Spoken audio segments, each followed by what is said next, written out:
Filipenses capítulo 2.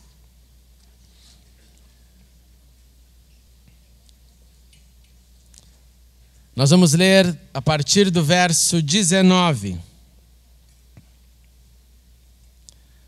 Filipenses 2, 19. Diz assim: Espero no Senhor Jesus enviar-lhes Timóteo brevemente, para que eu também me sinta animado quando receber notícias de vocês. Não tenho ninguém que, como ele, tenha interesse sincero pelo bem-estar de vocês, pois todos buscam os seus próprios interesses e não os de Jesus Cristo. Mas vocês sabem que Timóteo foi aprovado porque serviu comigo no trabalho do Evangelho como um filho ao lado de seu pai. Portanto, é ele quem espero enviar, tão logo me certifique da minha situação, confiando no Senhor que em breve também poderei ir. Oremos uma vez mais. Pai, obrigado pelo louvor, por este local de culto, pelas orações, pelos clamores, por tudo que já te oferecemos, pelo seu toque, pelo preparo dos nossos corações, nós te damos graças. Oramos também pelas nossas crianças que estão lá recebendo neste momento a palavra da verdade e rogamos pelos professores e por cada pequenino que uma vez mais a semente seja plantada em nossas crianças para a tua glória e para a salvação de cada um deles. E fique conosco, continue conosco, abre os nossos corações, preparando-nos para uma ceia de alegria, de celebração, de compromisso, uma vez mais em memória de ti, Jesus. Assim oramos e esperamos em ti. Em nome de Jesus, amém e amém. Podemos assentar. Nesta manhã nós aprendemos um pouco com Epafrodito e fomos encorajados ao que chamei no final do culto de termos uma semana de Epafrodito, uma semana de gestos de amor, de manifestação de amor. E concluímos nesta manhã que, seguindo o exemplo de Epafrodito, nós precisamos crescer na nossa irmandade. Fomos unidos pelo sangue de Cristo. Precisamos e podemos crescer como cooperadores, porque quando trabalhamos juntos para o Senhor, numa mesma causa, nós manifestamos amor. Amor com aquele que serve ao meu lado, amor pela causa de Deus. Então que sejamos cooperadores cada vez mais firmes e constantes. Também aprendemos nessa relação de Epafrodito com Paulo que devemos e podemos ser soldados. Soldados que lutam a guerra, soldados que desfrutam as batalhas, as vitórias, as perdas, as alegrias, a tristeza em todo o tempo. Fiéis soldados de Deus e fiel soldado um do outro. Também fomos encorajados a nos tornarmos os apóstolos, os mensageiros, portadores de bons gestos, embaixadores do amor em ação, na prática, de uma maneira organizada, independente se tenhamos que andar 1.200 quilômetros, como foi a jornada daquele homem. E por último, dispostos a fazer sacrifícios de amor. Cada um na sua medida, cada um na sua capacidade, cada um com o seu nível de amor. Então, você que não veio esta manhã, assista depois no nosso canal do YouTube e você vai poder assistir e entender mais o que aqui concluí. E agora eu vou terminar esse trecho que lemos, que tem a ver também com o mesmo contexto, mas que é um outro personagem que eu gostaria de chamar a sua e a minha atenção. E o personagem é Timóteo. Timóteo, que nós podemos aprender nesta noite sobre o ser aprovado. Então chamei esta conversa de Aprendendo Aprovação com Timóteo. E eu tenho certeza que a vida dele nos dá modelos verdadeiros de como ser aprovados diante de Deus. Timóteo nasceu o que chamaríamos da atual Turquia. A cidade era Listra. Timóteo era filho de pai grego e filho de mãe judia, e mãe judia crente em Jesus. A sua mãe se chamava Eunice, a sua avó também crente no Senhor Jesus se chamava Lloyd. O que nos faz entender que provavelmente a sua avó recebeu Cristo, sua mãe recebeu Cristo e, consequentemente, em algum momento, Timóteo também recebeu a fé. Eu disse que o pai de Timóteo era um grego. E eu não acredito que este pai dele fosse um judeu grego por algumas razões importantes de mencionar. Eu acho que ele era um pai gentil, porque ele não havia promovido aquilo que era regra básica para qualquer menino que nasce em qualquer família, que era a circuncisão. Então, se um pai não havia permitido isso, é porque com certeza ou ele não era nem um pouco conectado com Israel de Deus, ou ele não fosse judeu. Eu acredito que o pai de Timóteo não era um judeu, eu acredito que ele era um gentil. Tanto que a sua circuncisão, a circuncisão do coração, que foi a conversão de Timóteo, quanto a circuncisão na pele, foram obras de Paulo. Paulo, em um momento para levar Timóteo para o campo missionário, decide então promover esta circuncisão. Paulo chama Timóteo de o meu verdadeiro e também o meu amado filho. E por ele chamar ele do meu filho na fé, nós entendemos então que Paulo esteve envolvido na conversão, no discipulado, desde que ela era um adolescente lá em Listra. Então tudo isso deve ter acontecido provavelmente na primeira viagem missionária de Paulo. E se este raciocínio está certo, na segunda viagem de Paulo é o momento em que ele então recruta Timóteo para que Timóteo o seguisse. E a circuncisão que mencionei então deve ter tomado lugar neste momento diante do convite de Paulo para que ele fosse com Paulo pregar tanto para gentios quanto para judeu. Por que eu mencionei então que seu pai não era judeu e a sua mãe, com certeza, uma judia crente, como o texto nos menciona? E qual a importância disso? A importância disso é que tanto naquela época quanto hoje, diante da lei do Estado moderno de Israel, é judeu o filho de uma mãe judia. Então é muito importante essa referência que nós temos, que a avó era uma judia crente, a mãe uma judia crente, o que de uma certa forma o texto está nos informando era Timóteo sim, era um judeu. A única forma de um judeu ser filho não de uma mãe, mas de um pai judeu era se o pai fosse um sacerdote. Se o pai fosse sacerdote, este lado passaria para o seu filho. Mas se ele não fosse, somente pela mãe alguém herda esta condição de judeu. Timóteo participou da evangelização da Macedônia. Comece a prestar atenção nesses pontos, nessa lista de feitos dele. Ele participa da evangelização macedônia, sempre ali ao lado do apóstolo. Ele participa da evangelização da Acaia. Timóteo esteve em Éfeso. Timóteo esteve em Corinto, que você também conhece. Timóteo foi este fiel escudeiro de Paulo. Quando Paulo enfrentou o seu primeiro encarceramento, não é novidade que este menino, este jovem também estaria com ele. E Timóteo enfrenta a primeira prisão ao lado do seu líder, ao lado de Paulo.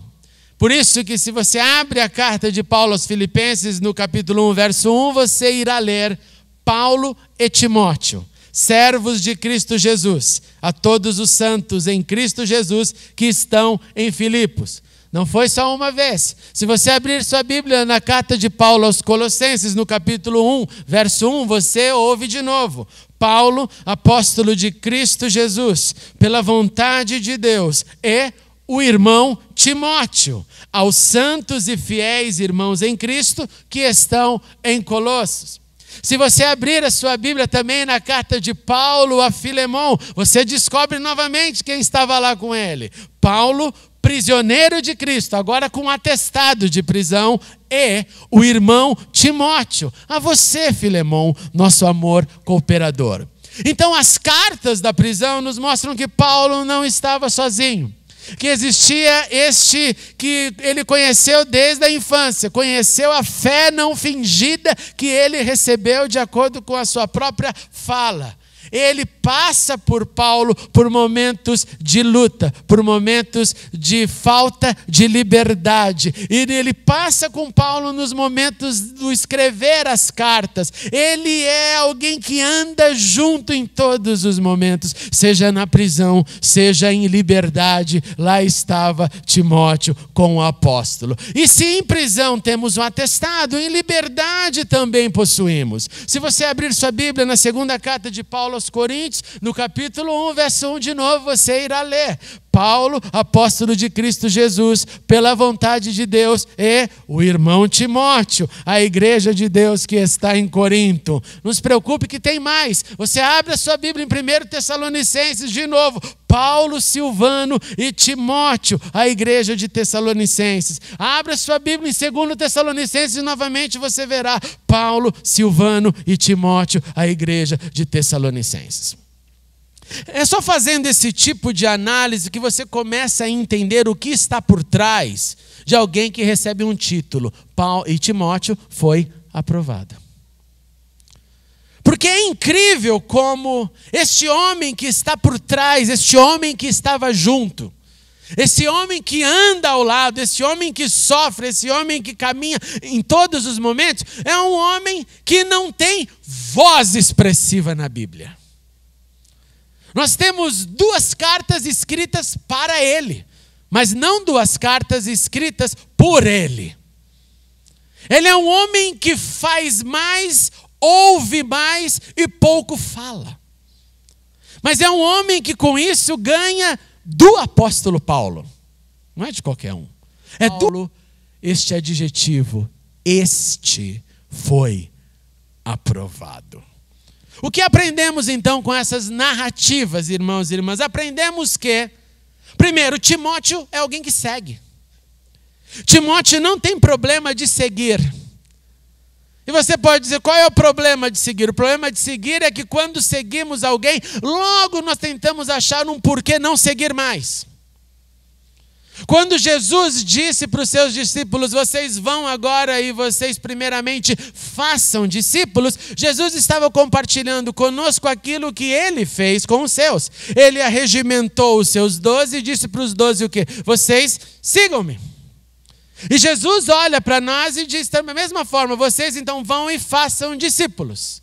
E fazer discípulo é um negócio complicadíssimo, porque é inspirar alguém para te seguir. E aqui eu quero te lançar uma pergunta. Quando você olha para trás do seu ombro, quem está te seguindo? Quando você pensa em 2015, quem te seguiu? Quando você tem e pensa nos projetos para o próximo ano, quem você quer que te siga? Seguir não é tarefa fácil para quem segue. Seguir não é tarefa fácil para quem anda na frente para ser seguido por alguém. Timóteo segue. Timóteo segue debaixo de chuva, debaixo de sol, em prisão, em liberdade. Timóteo é exemplo de quem sabe seguir. E quem segue pode dizer realmente que é um discípulo. Porque discípulo é o que suja os seus pés na poeira que o mestre levanta ao caminhar na frente dele. Segundo, Timóteo aprende. Timóteo está o tempo inteiro observando, aprendendo. Se ele não tivesse aprendido, você não tenha dúvida, Paulo teria dito para ele, tchau meu filho. Ele disse tchau para João Marcos. Ele olhou para João Marcos, quando João Marcos demonstrou medo, e na próxima chance, ao invés de ele falar, vem agora, eu vou te ajudar na segunda vez, Paulo disse, no way, não vai, você não. E é aquela grande ruptura da história da igreja, Paulo e Barnabé. Se Timóteo não fosse e não tivesse um coração ensinável, não tenha dúvida, a Bíblia nos diria, e Timóteo andou um pouco com Paulo, ele levou ele, circuncidou, estava caminhando e na próxima viagem ele falou, sai daqui, meu amigo. Mas acontece o contrário.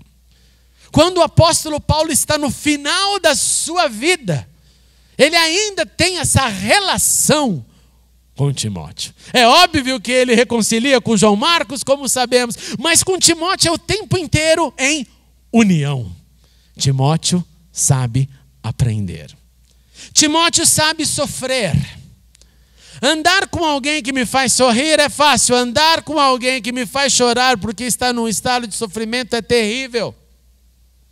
Timóteo anda com Paulo, Timóteo não desiste, Timóteo não é abalado pelas lutas, pelas guerras, pelos aprisionamentos, Timóteo está ali.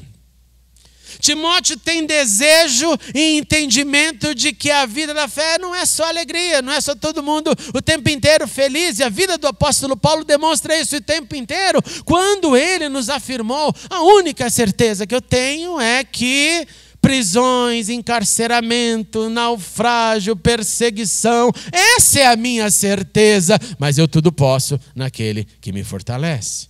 Timóteo então é um exemplo de quem sofre e passa pelo sofrimento e é aprovado porque aprende a sofrer. Timóteo é alguém que cresce, ele não fica só como um aluno e um bom aluno. E o exemplo disso, e a prova, e a tese disso, é que mais tarde Paulo está escrevendo ele num tom pastoral, de quem está liderando. Timóteo não é mais um menino, um jovem, é alguém que tem uma responsabilidade eclesiástica, ele é alguém que lidera, o que nos afirma então que ele cresceu para poder liderar. Timóteo serve. Timóteo não só serve para viver, mas serve com sua vida. Ele serve quando ele encontra algumas resistências dos mais velhos, e Paulo tem que olhar para ele e falar, Timóteo, trate-os como fossem seu pai, sua mãe. Timóteo, este homem aprovado é quem ele quer enviar. Este homem aprovado é quem ele quer enviar para que traga um relatório para que anime ainda mais o coração dele, antes que ele pudesse visitar Filipos, pois este era seu plano. O que nós então podemos concluir com isso, irmãos e irmãs? No que isso diz ao nosso respeito? O que os outros poderiam e podem dizer ao nosso respeito quanto à nossa aprovação? Você já tentou fazer essa pergunta? E eu quero te encorajar. Isso aqui é pergunta para gente grande. Você já teve coragem de perguntar para um líder seu, você acha que eu estou aprovado na minha conduta? Na minha função? Na minha tarefa? No meu servir? É uma pergunta que de início ela já gera um certo constrangimento. Mas eu acho fantástico Paulo poder olhar e dizer, você é meu filho, você é. O que os outros podem dizer sobre as nossas condutas? Nós temos sido aprovados em tempos de paz, nós temos sido aprovados em tempos de guerra. Nós temos sido aprovados em tempos de liberdade, em tempos de prisão, nós temos sido aprovados em todo o tempo.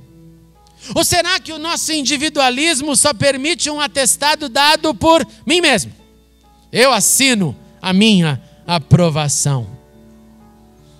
Meus irmãos já amados de perdizes, Timóteo nos inspira a buscarmos a aprovação dos homens e a aprovação de Deus. Escute isso. Paulo aos Coríntios, segunda carta, capítulo 10, diz, pois não é aprovado quem a si mesmo se recomenda, mas aquele a quem o Senhor recomenda. Procure apresentar-se a Deus aprovado, como obreiro que não tem que se envergonhar, que maneja corretamente a palavra da verdade, como ele escreveu para Timóteo. Aquele que assim serve a Cristo é agradável a Deus, e se você ainda estava em dúvida, aprovado pelos homens. Seja então o nosso desejo, o nosso clamor, a nossa profunda vontade neste culto de ceia: Senhor, ajuda-nos a crescer nesse desejo de aprovação, para que a nossa vida, para que a nossa jornada possa honrar ao Senhor, para que a nossa jornada possa dar muitos e muitos frutos. Aprovado é quem escuta, aprende, continua aprendendo, continua ouvindo, como Timóteo, que muito fez, pouco falou e mais ouviu. Eu concluo com um pequeno poema. Eu quero ser aprovado pelo Deus que me amou, pelo Filho que me salvou e pelo Espírito que me guia. Eu quero ser aprovado pelos de perto e pelos de longe, mesmo sabendo que nunca serei aprovado por todos. Eu quero ser aprovado nas minhas vitórias, aprovado em minhas derrotas, pois aprender com os erros também gera aprovação. Eu quero ser aprovado pelos que comem e dormem comigo, pelos que me escutam e pelos que comigo falam. Eu quero ser aprovado do começo ao fim, pois no fim virá o começo do resultado da minha aprovação. Vamos nos colocar de pé e nós vamos clamar ao Senhor, antes de participarmos da sua ceia, pedindo que Ele nos ajude, que Ele nos inspire e que nós não tenhamos medo algum de sermos aprovados. Santo Deus, que bonito é ver essa relação de Paulo com Timóteo. Que bonito é ver essa relação de alguém que pode dizer do outro: este aqui é um servo aprovado, um servo que tem os interesses de Cristo. E eu te suplico nesta noite, Senhor, continue conosco neste processo de aprovação. Não nos deixe acostumar com um certo nível e achar que já está tudo bem. Não nos permita, Senhor, dar os próprios atestados. Sim, Senhor, ninguém agrada a todo mundo. O seu Filho não agradou a todos. Nós sabemos das relações humanas, mas como diz a Tua palavra, nós queremos ser aprovados por Deus e pelos homens. Então, em nome de Jesus, Senhor, ajude-nos nesta jornada de aprovação. Ajuda-nos a mantermos um coração ensinável, um coração de servo, um coração constante, um coração fiel. Ajuda-nos a escrever e continuar escrevendo a nossa história na unidade e não na divisão. Ajuda-nos, Pai, a manter o desejo que nos impulsione a sermos aprovados por Ti, para que possamos assim glorificar o Teu nome. Faz isso, Senhor, em nossa vida nesta noite. Faz isso em nós nesta semana e por todos os nossos dias. Em nome de Cristo Jesus. Amém e amém. Antes de você se sentar, procure alguém para orar com ele ou com ela. Pergunte para ele e para ela qual é a área que você sente que não... Qual é a área que você vê que ainda você precisa de forças. Preparando-nos para a ceia, vamos ter um momento de intercessão uns pelos outros. Se você quiser sair do teu lugar e procurar alguém, sinta-se à vontade. Mas compartilhe brevemente as lutas da sua aprovação e vamos orar uns pelos outros antes de cear.